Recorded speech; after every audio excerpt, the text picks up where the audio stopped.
Hello student, स्वागत है आपका फिर से एक बार धीरज सर मैथ्स क्लासेस में। हमने आपको डिफरेंशियल इक्वेशन की प्रीवियस वीडियो में 9.3 की एक्सरसाइज करा दी है। 9.4 के आज एग्जांपल कराएंगे। 9.4 जो है वो 9.3 से अलग है क्योंकि उसमें आपको इंटीग्रेशन करना है। इससे पहले जो एक्सरसाइज चल रही थी आपकी, आप डिफरेंशिएशन कर रहे थे, यहां से आपका इंटीग्रेशन होगा। यानी कि अभी तो आप जनरल इक्वेशन से डिफरेंशियल इक्वेशन बना रहे थे, अब आपको डिफरेंशियल इक्वेशन से जनरल इक्वेशन की ओर जाना होगा। मतलब आपको उल्टा काम करना है। देखिए, ये टॉपिक जो है हिंदी में से कहते हैं पृथक्करणीय चर वाले अवकल समीकरण, और इंग्लिश में इसका नाम है differential equation with variable separable. Okay, चलिए आगे अब इसमें समझाते हैं पहले इस टॉपिक को। तो इसमें हम क्या करते हैं, पहले हमें वेरिएबल सेपरेट करने पड़ते हैं। तो देखिए किस तरीके से सेपरेट करते हैं। मान लीजिए आपको कोई dy ओवर dx पहले से डिफरेंशियल इक्वेशन f(x, y) की फॉर्म में दे रखी है। इसका मतलब क्या है कि कोई फंक्शन, मतलब डिफरेंशियल इक्वेशन बनी है तो किसी न किसी जनरल इक्वेशन की ही बनी होगी। उस जनरल इक्वेशन को हमने क्या किया है, डिफरेंशिएट करके डिफरेंशियल इक्वेशन बना ली। और यहां पे अभी हमारी क्या चलेगी, केवल एक ऑर्डर की यानी एक कोटि की हमारी डिफरेंशियल इक्वेशन चलेंगी, जिसका हमें अभी इंटीग्रेशन करके वापस से जनरल इक्वेशन बनानी है। अब इसमें जब ये जनरल इक्वेशन से डिफरेंशियल इक्वेशन बन चुकी है, तो आपने देखा था प्रीवियस जो चैप्टर था उसमें, सॉरी प्रीवियस एक्सरसाइज में, कि डिफरेंशियल इक्वेशन बनने के बाद में भी उसमें x और y के वेरिएबल आते थे, केवल आर्बिट्रेरी कांस्टेंट हट जाते थे। यहां पर जो है तो वो x और y के जो फंक्शन आते थे वो या तो मल्टीप्लाई में होते थे या डिवाइड में होते थे। तो उसी तरीके से ये fx(y) एक ऐसा फंक्शन है जो प्रोडक्ट के रूप में भी हो सकता है, डिवाइड के रूप में भी हो सकता है। मान लीजिए ये फंक्शन जो है dy ओवर dx, इसको मैं hx इंटू gy लिख लेता हूं। मैंने क्या किया, f(x, y) जो फंक्शन था ये मान लीजिए प्रोडक्ट के रूप में है, ये प्लस के रूप में भी हो सकता है, डिवाइड के रूप में भी हो सकता है। अब हमें क्या करना है, इसको सेपरेट करना है। सेपरेट कैसे करेंगे हम, y वाले एक तरफ और x वाले एक तरफ डेरिवेटिव में, जिससे हम फिर बाद में इंटीग्रेशन लगा के सॉल्व करेंगे। अब ये प्रोडक्ट के रूप में है तो ये डिवाइड में आएगी y की तरफ में, अगर ये डिवाइड में होती तो मल्टीप्लाई में चली जाती, बस इतना ही अंतर आएगा। ठीक है, तो अभी क्या करेंगे, यहाँ पे हम इसको सेपरेट करेंगे। जो dy है उसके साथ में तो y वाली कंडीशन लिखी जाएगी, यानी y वाला फंक्शन लिखा जाएगा। या फंक्शन कौन सा है, gy, तो gy इसके अपॉन में आ जाएगा। इक्वल टू में dx इंटू में जाएगा तो hx के साथ में फंक्शन आ जाएगा dx। और अब हमारा ये सेपरेट हो गया, y वाले एक तरफ हो गए, x वाले एक तरफ हो गए, और फिर इसमें इंटीग्रेशन लगा के हम इसे सॉल्व कर देंगे और हमारी आंसर जनरल इक्वेशन जो है निकल आएगी। क्योंकि डिफरेंशिएशन अगर सीढ़ी चढ़ना है तो इंटीग्रेशन सीढ़ी से उतरना है, दोनों एक दूसरे के रेसिप्रोकल होते हैं। वहां पे हम जनरल इक्वेशन का डिफरेंशिएशन करके डिफरेंशियल इक्वेशन लेके आ रहे थे, यहां आप डिफरेंशियल इक्वेशन का इंटीग्रेशन करके वापस से जनरल इक्वेशन लेके आएंगे। यही है इस टॉपिक में। ठीक है, तो एग्जांपल 9 लेते हैं, उसके बाद में आपको एग्जांपल से अच्छा समझ में आएगा कि हमें करना क्या है। ओके, नोट कर लीजिए इसे, उसके बाद फिर आगे चलते हैं। एग्जांपल 9 आपको अपनी स्क्रीन पर दिख रहा होगा। ये कह रहा है find the general solution of the differential equation dy over dx equal to x plus 1 upon 2 minus y where y is not equal to 2। देखिए यहाँ पे हमें इसका जनरल सॉल्यूशन निकालना है, जनरल इक्वेशन निकालनी है, क्या निकलेगी। तो उसके लिए क्या करेंगे, हम पहले वेरिएबल्स को सेपरेट करेंगे अलग अलग। यहाँ पे x और y जो वेरिएबल्स हैं उनको सेपरेट करेंगे अलग अलग। तो क्या होगा, ये 2 माइनस y है, इसको सेपरेट करने के लिए मैं इसका क्रॉस मल्टीप्लाई करूंगा ताकि ये y की तरफ चला जाए। तो क्या हो जाएगा, 2 माइनस y dy, और dx को इधर ले जाऊंगा तो क्या हो जाएगा, ये x प्लस 1 dx। यहां तक कोई किसी को समस्या, कोई दुख कुछ तो नहीं है ना, समझ में आ रहा है ना। तो इसके बाद में क्या करेंगे, हम यहां से इसका दोनों तरफ में लेंगे इंटीग्रेशन। ठीक है, और जब इंटीग्रेशन सॉल्व करेंगे तो कैसे करेंगे, आप जानते हो इंटीग्रेशन आप पहले प्रीवियस 7 चैप्टर में पढ़ चुके हो। खाली 2 लिखा हुआ है तो इसको हम क्या लिखते हैं, 2 इंटीग्रेशन dy, क्योंकि कुछ है ही नहीं, dy को मल्टीप्लाई किया मैंने, माइनस y dy, इस तरीके से लिखते हैं। dy इसके साथ भी 2 को बाहर निकाले क्योंकि कांस्टेंट है, इक्वल में x dx प्लस केवल dx। ये बात समझ में आई। अभी मैंने ये कर दिया है, खोल के बता दिया आपको, पर आप 7 चैप्टर में पढ़ चुके हो अच्छे लेवल के इंटीग्रेशन, इसीलिए बार बार ये करने की जरूरत नहीं पड़नी चाहिए आपको, अलग अलग सेपरेट आप डायरेक्ट करेंगे बाद में।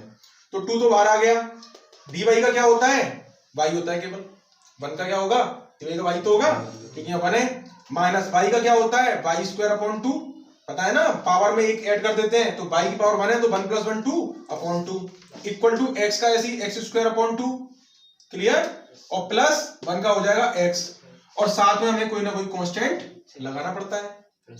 अब क्या करेंगे, यहाँ पे अगर मैं एलसीएम ले लूं तो क्या होगा, ये हो जाएगा, यहाँ पे 1 मान के एलसीएम ले लूं मैं अगर नीचे, तो ये होगा 2, तो 1 2 जा 2, 2 2 जा 4y माइनस 2 1 जा 1y² इक्वल टू, यहाँ पे भी एलसीएम ले लूं अगर मैं 2, इसको c1 मान लेते हैं, तो ये हो जाएगा, इसके नीचे 1 मान लिया, दोनों के नीचे कांस्टेंट है, कुछ भी मान सकते हो, c1 मानो c2 मानो, जैसी आपकी इच्छा करे वो मानो।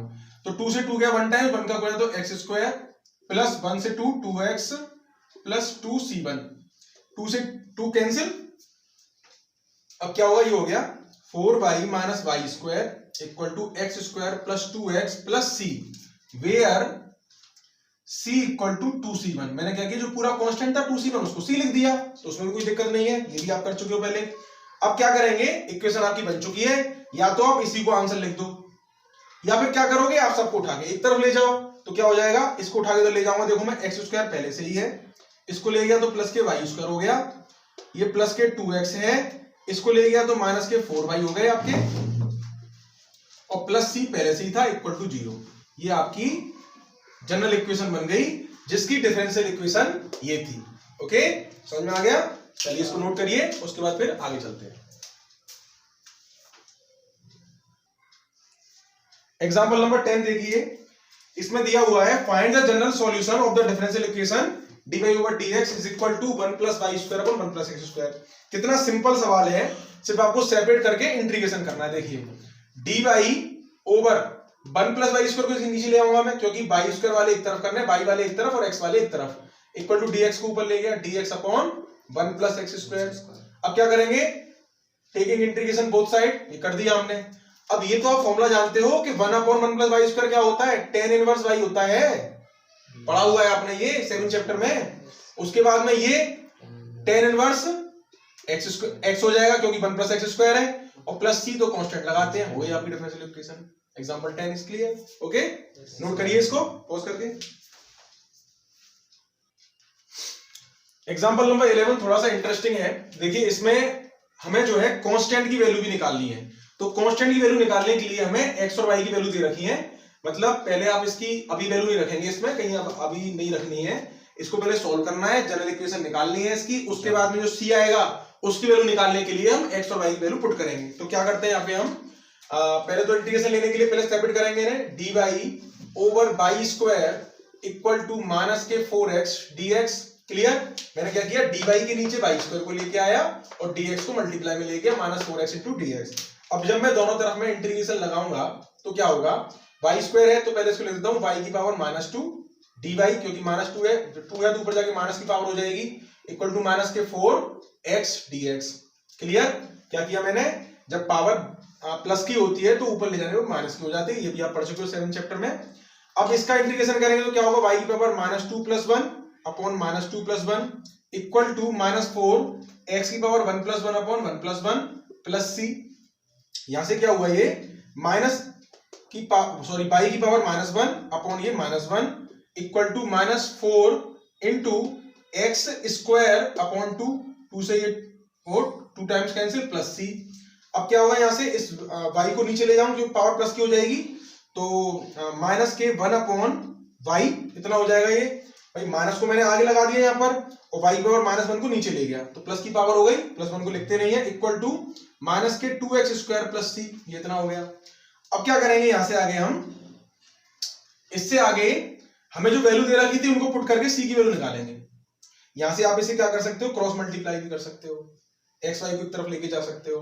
अभी हम इतना ही छोड़ते हैं, और फिर बाद में जो आंसर आएगा c की वैल्यू जो निकल के आएगी उसे बाद में पुट कर देंगे। अब देखिए यहां -1 अपॉन y की वैल्यू दी है हमें, y इक्वल टू 1 और x इक्वल टू दी है 0, तो 1 अपॉन y की जगह रखूंगा मैं 1 इक्वल टू -2 x की वैल्यू दी है 0 का स्क्वायर प्लस c, ये रख दिया हमने x और y की जगह पे। ये -1 इक्वल टू ये कितना आया 0, 0 का स्क्वायर 0, 0 को मल्टीप्लाई किया 0 आ गया प्लस c, तो c की वैल्यू कितनी आई निकल के आपकी -1, c की वैल्यू आ गई -1। अब c की वैल्यू -1 क्या करेंगे हम, जो हमारी इक्वेशन थी उसमें रख देंगे जनरल इक्वेशन में, ताकि हमारा सी जो कांस्टेंट है वो हट जाए यहां से। तो क्या होगा, from equation 1 -1/y equal to -2x² -1, C की जगह पे क्या रखा मैंने, इसमें -1 रख दिया। क्या -1 इधर से कॉमन ले सकता हूं मैंने -1 कॉमन लिया, तो क्या होगा यहाँ पे 2x² + 1 हो जाएगा, और ये माइनस के 1/y है। अब क्या होगा, माइनस से माइनस कट जाएगा, माइनस से माइनस कट गया, तो 1/y इक्वल टू 2x² + 1 आया। या फिर यूं कह लो, y को ऊपर ले जाओ, इसको नीचे ले आओ, या y के अंदर मल्टीप्लाई कर दो तो भी हो जाएगा। y का मल्टीप्लाई करूंगा तो 1 इक्वल टू y 2x² + 1, या फिर 2x²y + y 1। मैंने क्या किया, y का मल्टीप्लाई किया, y into 2 into x², 2x²y आ गया, y का इसमें क्या y आ गया, इसको भी उठा के अंदर ले जाऊं तो 2x² + y, sorry 2x²y + y -1 equal to 0। मैंने अब क्या किया, यहां पर मैंने इन दोनों को यहीं पे रहने दिया और 1 को उठा के उधर ले गया, तो 2x²y + y 1 को ले गया -1, तो ये आपका रिक्वायर्ड आंसर हो गया जनरल इक्वेशन। इसको आप कई तरीके से लिख सकते हो। आप यहाँ y निकालोगे तो y इक्वल टू ये नीचे आ जाएगा, तो क्या हो जाएगा, ये यहीं से यहां से अगर करना चाहो तो y ऊपर और ये नीचे, तो y इक्वल टू हो जाएगा 1/2x² + 1। ये भी इसका आंसर हो सकता है, ये भी आंसर हो सकता है। आंसर शीट आपको एग्जाम में नहीं मिलेगी, तो आप जैसे भी करके आए लिख के आ सकते हैं, ये भी आंसर है, ये भी आंसर है, दोनों ही सही है। ओके, वीडियो को पॉज करके इसको नोट कर लीजिए। एग्जाम्पल नेक्स्ट में चलते हैं। एग्जाम्पल 12 आपकी स्क्रीन पर ये दिया हुआ है, find the equation of the curve passing through the point 1,1 whose differential equation is this.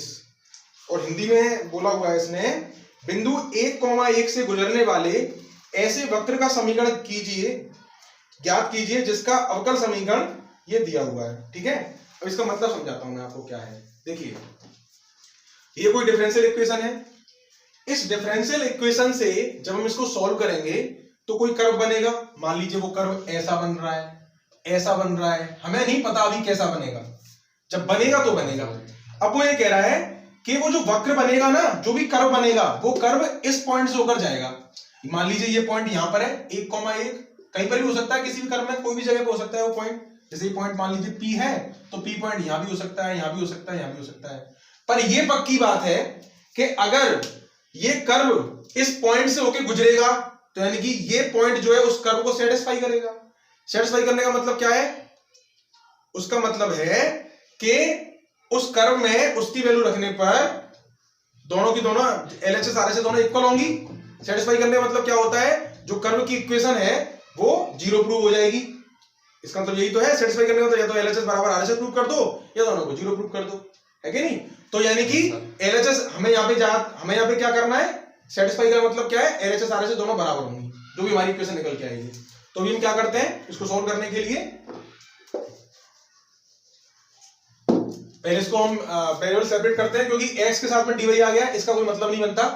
यहाँ पे x यहाँ पर है तो इसको x के साथ लेके जाओ, तो dy equal to 2x² + 1 dx/x, जिसको मैं अगर सेपरेट करूंगा यहां से तो क्या होगा, dy equal to 2x² + 1/x dx। Clear है ये, एक बार इसके नीचे लिखा, एक बार इसके नीचे लिखा, तो dy इक्वल टू x एक x कैंसिल, तो 2x + 1/x dx आया। अब हम क्या करेंगे, अब यहां पे लेंगे हम इंटीग्रेशन का साइन। ठीक है, ये हमने ले लिया इंटीग्रेशन। फिर क्या होगा, y का dy का क्या होता है, y इक्वल टू 2x का 2 इंटू x²/2 बताया था अभी, पावर 1 + 1/1 + 1 हो जाएगी, प्लस 1/x का आप जानते हो सीधा डायरेक्ट log x होता है, log x प्लस c, इतना हो गया, 2 से 2 कैंसिल। इसके बाद इसको लिखूंगा मैं y = x² + log x + c, ये कंडीशन बन गई, ये मेरी बन गई इक्वेशन 1। इसने कहा था कि ये जो कर्व है, ये पता नहीं कैसा कर्व है, ये जो कर्व है ये 1,1 से होकर जाता है। जब इस 1,1 इस कर्व को सेटिस्फाई करते हैं तो LHS = RHS दोनों होंगे। तो हम क्या करते हैं, ये 1,1 वैल्यू जो है ये x और y की वैल्यू है, दोनों की दोनों, इस वैल्यू को इस इक्वेशन में उठाकर रख देते हैं। तो क्या होगा, 1 इक्वल टू क्या है ये, from equation first 1 equal to 1² plus log 1 plus c। Clear, मैंने x और y दोनों की जगह 1,1 रख दिया।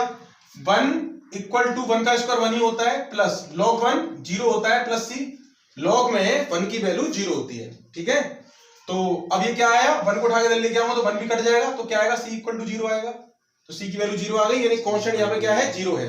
जब कांस्टेंट 0 है तो इसको इक्वेशन फर्स्ट में रख दो। फिर से अगेन फ्रॉम इक्वेशन फर्स्ट क्या हो जाएगा, y equal to x square plus log mod x, और प्लस 0 है तो उसको लिखेंगे ही नहीं, ये आपकी स्टैंडर्ड इक्वेशन हो जाएगी, जनरल इक्वेशन। ओके, वीडियो को पॉज करके नोट कर लीजिए। एग्जांपल 13 क्या दिया है, देखिए ये क्वेश्चन में कह रहा है कि find the equation of A curve passing through the point -2, उसी एग्जांपल 12 की तरह ही कह रहा है इस बात को। Given that the slope of the tangent to the curve at any point is 2x upon y²। यानी क्या कह रहा है ये कि किसी जो कर्व है उसका जो स्लोप है, स्लोप आप जानते हो क्या होता है, आपने 6th चैप्टर में पढ़ा है ये डिफरेंशिएशन के में, कि स्लोप को हम वैसे तो m से डिनोट करते थे 11th क्लास में, लेकिन यहाँ पे जब हमें स्लोप निकालना होता था तो हम किसी भी इक्वेशन का डिफरेंशिएशन करते थे। डिफरेंशिएशन यानी कि dy/dx, यानी कि यहाँ पर जब इसने स्लोप दिया है, यानी प्रवणता दी है, जिसको ढाल भी कहते हैं, जो m होता है वो क्या होता है, dy/dx होता है, जो कि इसने पहले से गिवन दे रखा है 2x अपॉन y²। क्लियर? तो अब क्या करेंगे, वही काम जो पहले करते आ रहे हैं, वेरिएबल सेपरेशन करके वैल्यू रखकर c का वैल्यू पुट करके और आंसर निकाल देंगे। हो गया सिंपल क्वेश्चन। लैंग्वेज का चक्कर था, केवल ये पता होना चाहिए आपको कि स्लोप क्या होता है। तो हमने क्या किया, सेपरेशन किया, पहले y² का multiply y² dy equal to dx इधर 2x dx, इंटीग्रेशन किया मैंने दोनों साइड में, तो क्या होगा, y² का हो जाएगा y³ upon 3 equal to 2x² upon 2 plus c। ये बात समझ में आई कि नहीं आई? बड़ी सिंपल सी बात है, पावर 2 है तो +1 अपॉन +1, तो 3 अपॉन 3 आ गया, 1 है तो 1 + 2, 1 + 1 2 हो गया, और ये भी 2 आ गया, इस 2 से ये 2 कैंसिल, तो y³ is equal to, cross multiply कर दूं, 3x² प्लस 3c, इसको 1 मान लेंगे तो लिख देंगे नेक्स्ट में y³ equal to 3x² plus c, where c equal to 3c1, क्योंकि जब कांस्टेंट होते हैं ना तो उन कांस्टेंटन को, जो भी जितने भी कांस्टेंट होते हैं, अगर वो वेरिएबल से सेपरेट है अलग, तो उनको हम एक अलग कांस्टेंट मान सकते हैं। ठीक है, तो ये आपकी इक्वेशन आ गई, जनरल इक्वेशन। लेकिन उसने पॉइंट भी दिए थे हमें, जिससे हमें ये कह रहा था कि ये लाइन जो है, ये कर्व जो है, इस पॉइंट से होकर निकलता है, गुजरता है।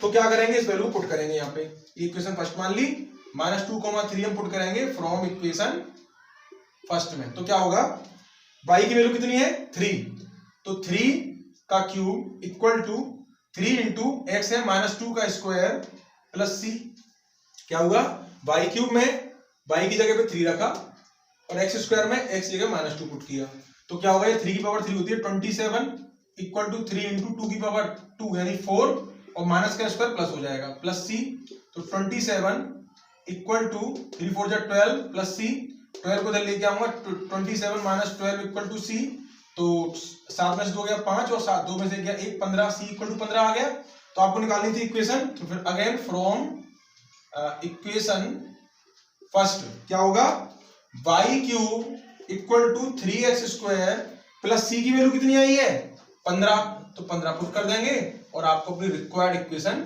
मिल जाएगी। क्लियर? नोट करिए इसको। उसके बाद नेक्स्ट एग्जांपल चलते हैं, लास्ट एग्जांपल 14, जो थोड़ा सा टफ है लैंग्वेज के अकॉर्डिंग, तो आप उसे अच्छे से समझिएगा। आपकी बुक में इसका सॉल्यूशन थोड़ा सा और आगे सोल्व कर रखा है। ये क्यूब जो दे रखा है, इसको इसने हटा रखा है यहाँ से, तो उसको भी हटाना बड़ा सिंपल है। क्या करेंगे, यहाँ से हम taking cube root both side, तो क्या हो जाएगा, y equal to 3x² plus 15। देखिए ये क्यूब है तो क्यूब रूट में जाएगा, और क्यूब रूट को लिखते हैं हम 1/3, तो ये आपका आंसर हो जाएगा। तो आप यहाँ भी छोड़िए, यहाँ भी छोड़िए, दोनों की दोनों आपके सही है। क्लियर? हमने क्या किया, क्यूब को हटा गया, 1/3 कर दिया। आपने पढ़ा है ना पहले कि x रूट में होता है इक्वल टू y है, तो x बराबर y² करते हैं, क्योंकि ये x 1/2 पावर को उधर ले जाने पर वो पावर उल्टी 2/1 हो जाती है, जिससे 2 लिख देते हैं उसे। उसी का प्रयोग करते हुए हमने यहाँ पे 3 को उधर ले गए, तो पावर 1/3 हो गई, और ये आपका आंसर आ गया। मैच करा दिया हमने आपकी बुक से। Okay,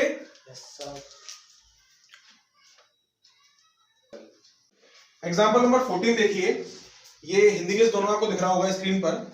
in a bank principal increases continuously at the rate of 5% per year, जो आपको रेट दिया होता था आर, जो आप पढ़ते थे 8th 9th क्लास में रेट को, वो यहाँ पर आपको डिफरेंशियल के रूप में लिखना है, क्योंकि ये ईयरली या मंथली चेंजेस तो होता है, यहाँ ईयरली की बात कर रहा है तो हम टाइम के अकॉर्डिंग इसका डिफरेंशियल ले लेंगे। तो यानी कि आपको dp ओवर dt की वैल्यू दे रखी है 5%, वो भी 5% किसका हो रहा है, ये p का ही तो होगा चेंज। p में जो ईयरली जो चेंजेस हो रहे हैं वो 5% हो रहे हैं। 5% को हम 5/100 लिख सकते हैं, जिससे कट के 20 आ जाएगा, तो कितना हो जाएगा p/20 हो जाएगा ये, ठीक है। तो रेट दे रखा है।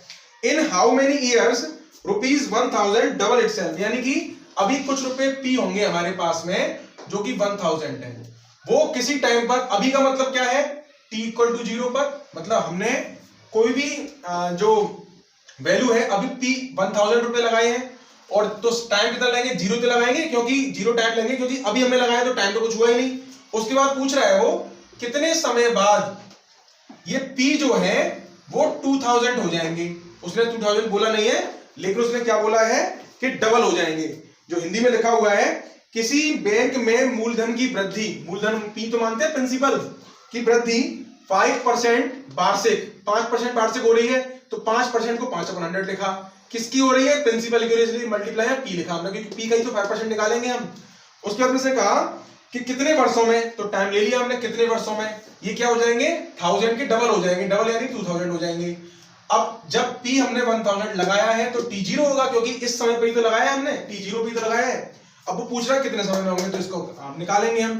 पहले यहाँ वेरिएबल सेपरेशन से इसको सॉल्व करते हैं, तो dp over p is equal to 1/20 into t हो जाएगा dt।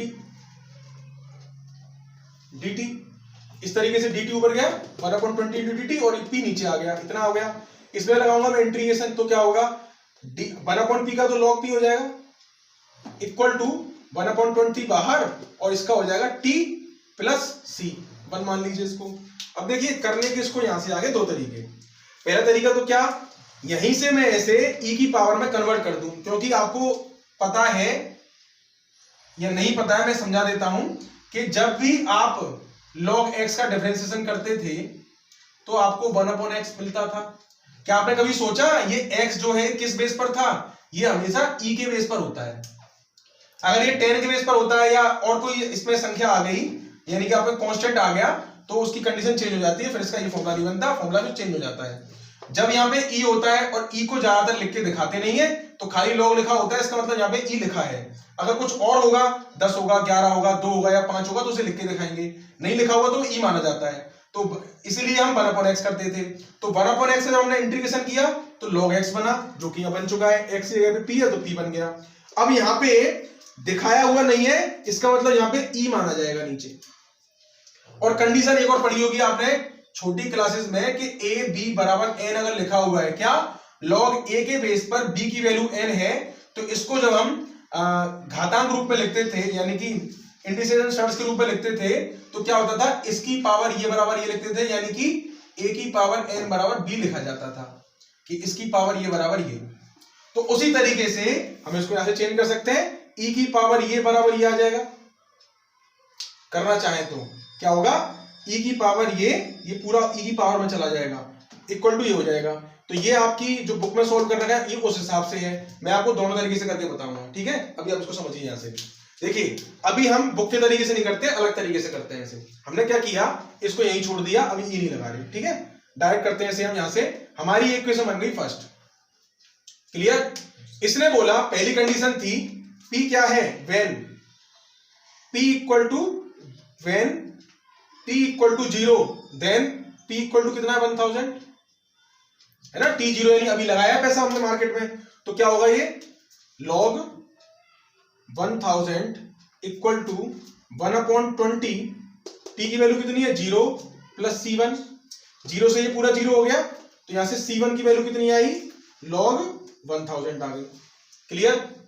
चलिए अब क्या करते हैं, when t is equal to, पता नहीं t तो t ही है क्योंकि मैं निकालना है, ये p कितना कह रहा है वो 2000 हो जाता है, ये तो कह रहा है कितने समय में p जो है 2000 हो जाएगा, ठीक है। तो हम क्या करेंगे, यहाँ पे p जो है 2000 होने की बात कर रहा है, तो इस वैल्यू को 2000 और t को t रखकर एस की वैल्यू निकालते हैं। सी की वैल्यू हमारी निकल के आ चुकी है फ्रॉम इक्वेशन फर्स्ट। क्या करेंगे, log 2000 equal to 1/220 t plus C1 की वैल्यू कितनी आई थी, log 1000। ठीक है, इसके बाद में अब क्या करेंगे, इसमें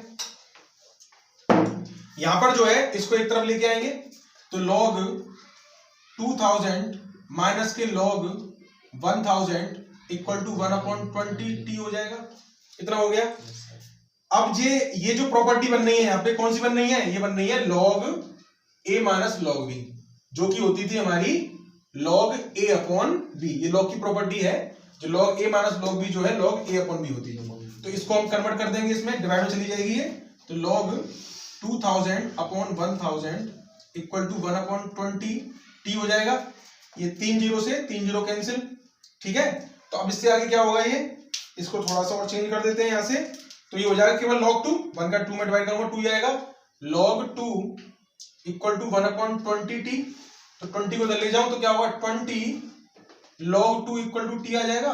यही आपका टाइम है जो आपसे पूछा गया था, आपका आंसर निकल आएगा। क्लियर, नोट कर लीजिए इसे।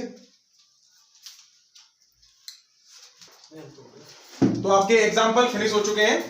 आपसे कल मिलते हैं अब नेक्स्ट वीडियो के साथ में, और उसमें आपकी एक्सरसाइज कराई जाएगी 9.4। ठीक है, ओके, थैंक यू।